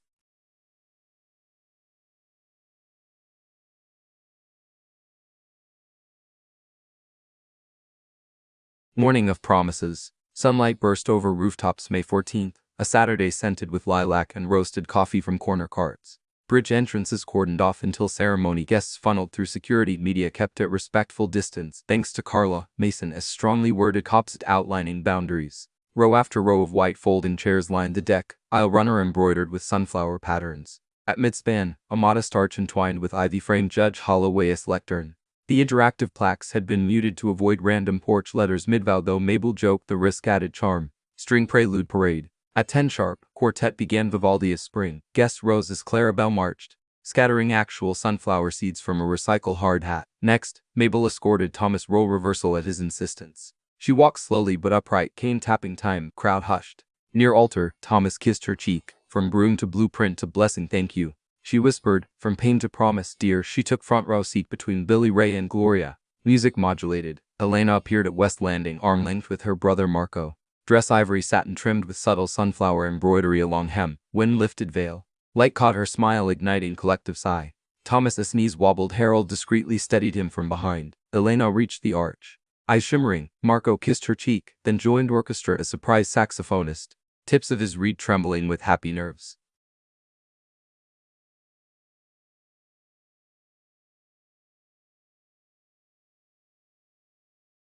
Thous under the ribs. Judge Holloway welcomed everyone, voice amplified through solar-powered speakers. We gather where stories cross like rivers. On a bridge that itself is vow, she motioned to couple. Thomas spoke first. Elena, you guard life in midnight corridors. You speak calm into chaos. You taught me the currency of care and interest of time. I pledge to invest daily, compound kindness, and audit my pride with your honesty. Elena Thomas, you turn steel into invitation, power into porch light. I vow to chart vital signs of our love, a just dosage of grace. And when days dim, hold flashlight steady while we find the fuse. Judge produced rings. Billy Ray crafted simple bands from leftover bridge steel.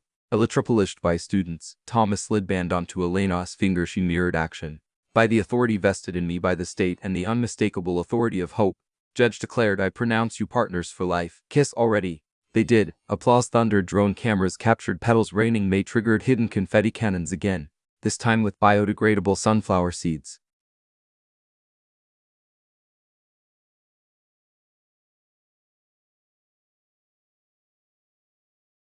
Community reception. Tables skirted in burlap lined the span potluck style. Janitors brought casseroles. Others supplied vegan cupcakes. CFO team brewed espresso. Live band mixed bluegrass with jazz. Marco S. sax solo danced over fiddle riffs. Mabel held court at the interactive plaque, signing autographs on student notebooks. A first grader handed her a crayon drawing. Mabel wearing a superhero cape emblazoned with P symbol. I want to be you, the child said. Mabel dabbed eyes. Be better engineer skies I can't even imagine. Billy Ray, sleeves rolled, manned lemonade stand, politely refusing media questions beyond sobriety as a daily weld keeps the frame. Harold debuted bridge usage app download spiked. Veronica danced with facility custodian Mrs. In laughter bridging socioeconomic divides. Clara roamed like mayor, stamping tiny passports. She made each guest receiving a sticker I crossed with kindness.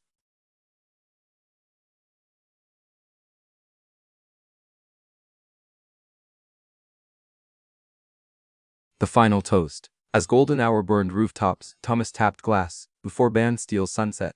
A toast to the woman who swept us all onto this path. Spotlight found Mabel, crowd roared.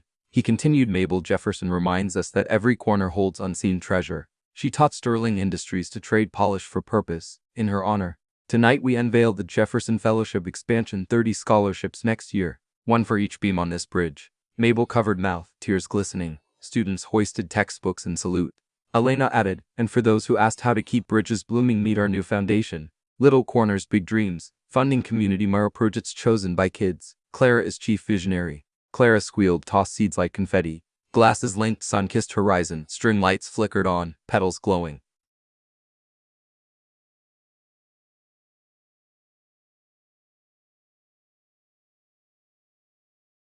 Stroll of reflection. Later, Thomas and Elena stole away, strolling the deck now emptied of crowds. Sweeping crew humming in distance. She leaned into him. Think the bridge likes weddings. He smiled. Given the load tests ID say yes. They paused at midspan where a new plaque shimmered under lamplight. Springtime vows May 14, 2025. In love we find the courage to cross. Elena traced the words. Courage feels easier with steel beneath. Thomas shook his head. Steel helps, but it has the hands that rivet it and the hearts that risk walking. Above, stars emerged. From interactive plaque, Clara's pre-recorded voice accidentally triggered. Tiny speaker announcing Granny says if you can TC tomorrow, hold someone's hand and step anyway. They laughed, acknowledging cosmic timing.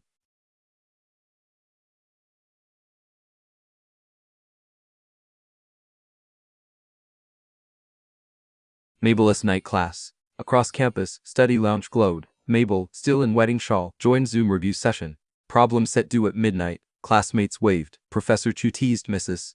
Jefferson multitasking vows and vectors. She grinned. Bridges Dante study themselves. She solved moment diagrams. Washer necklace jangling as fingers flew. Clara tiptoed in later, curling beside Granny, lullaby of calculus lulling her to sleep. Mabel kissed her forehead, whispering tomorrow we'll chase new numbers.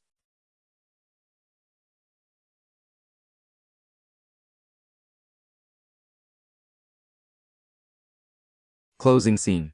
Back on the bridge, janitor crew finished sweeping. Louis shut off last confetti vacuum. Glanced over deck spotless. He saluted the structure, then ambled away. Wind rustled, carrying faint strains of Marco's sax from a rooftop bar. Sunflower led sensed motion, brightening softly though no feet crossed. Perhaps they felt boughs lingering. Or maybe bridges, like people, keep memories under their skins of steel. High above, a drone captured final to blow empty walkway glowing in midnight hush. Plaque gleaming, arch curving like a smile across the sleeping city. Narratoress whisper when love learns to engineer, even spring bows in respect. The screen faded to black, then words build your own bridge of kindness, subscribe for more stories. Credits rolled over quiet guitar, listing not caste but virtues, courage, forgiveness, community, resilience, love. The last line lingered, little things hold up the world. End of chapter 8 and beginning of every tomorrow crossed with hope.